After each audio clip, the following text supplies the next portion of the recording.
Daily current news में आपका स्वागत है। आज का हमारा विषय है पार्किंसंस के उपचार के लिए स्टेम सेल थेरेपी। आपको बता दें कि यह टॉपिक विज्ञान एवं प्रौद्योगिकी से संबंधित है। इस वीडियो में हम इन बिंदुओं को कवर करेंगे। चर्चा में क्यों? पार्किंसंस रोग के बारे में, स्टेम सेल थेरेपी के बारे में, स्टेम सेल के प्रकार के बारे में और अंत में अभ्यास प्रश्न। सबसे पहले जानते हैं कि यह चर्चा में क्यों है। हाल ही में पार्किंसंस के लिए स्टेम सेल थेरेपी की सुरक्षा को 2 स्वतंत्र परीक्षणों के माध्यम से प्रदर्शित किया गया। ये परीक्षण नेचर पत्रिका में प्रकाशित हुए हैं। बता दें कि नेचर में प्रकाशित शोध पत्र क्रमशः मानव प्रेरित प्लूरिपोटेंट स्टेम कोशिकाओं और मानव भ्रूण स्टेम कोशिकाओं से प्राप्त कोशिकाओं के उपयोग की जांच करते हैं। आगे बढ़ने से पहले आपको बता दें, नोएडा शाखा पर IESGS फाउंडेशन कोर्स का नया ऑफलाइन बैच हिंदी माध्यम में 29 अप्रैल को शाम 6 बजे से और अंग्रेजी माध्यम में 7 मई सुबह 8 बजे से शुरू हो रहा है। हमारा पता है C171/2, ब्लॉक ए, sector 15, Noida, Noida sector 15 metro station के पास। अधिक जानकारी के लिए नंबर 8750-18750-1 पर कॉल करें। लोकेशन के लिए आप डिस्क्रिप्शन में दिए गए लिंक पर क्लिक करें। अब बढ़ते हैं खबर की तरफ। पार्किंसंस रोग के बारे में। पार्किंसंस रोग एक न्यूरोलॉजिकल विकार है जो मस्तिष्क के एक खास हिस्से सब्सटेंशिया निग्रा में तंत्रिका कोशिकाओं के क्षतिग्रस्त होने से होता है। सब्सटेंशिया निग्रा डोपामाइन नामक एक रासायनिक संदेशवाहक का उत्पादन करता है जो शरीर के मूवमेंट को नियंत्रित करता है। ये रोग धीरे धीरे बढ़ता है और इसके लक्षणों में गति में सुस्ती, कंपन, कठोरता और संतुलन में कठिनाई शामिल है।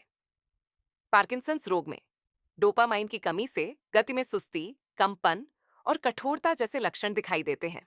चर्चा को आगे बढ़ाते हैं और जानते हैं स्टेम सेल थेरेपी के बारे में। स्टेम सेल थेरेपी एक ऐसा उपचार है जिसमें शरीर में स्टेम सेल या स्टेम सेल से प्राप्त पदार्थों का उपयोग करके क्षतिग्रस्त या बीमार ऊतकों को ठीक करने की कोशिश की जाती है।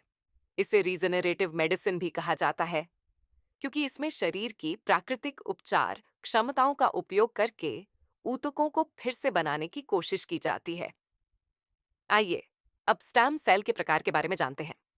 स्टेम सेल 3 प्रकार की होती है: autologous stem cell therapy, allogenic stem cell therapy और stem cell transplant. Autologous stem cell therapy, इस प्रकार की थेरेपी में मरीज के अपने स्टेम सेल का उपयोग किया जाता है।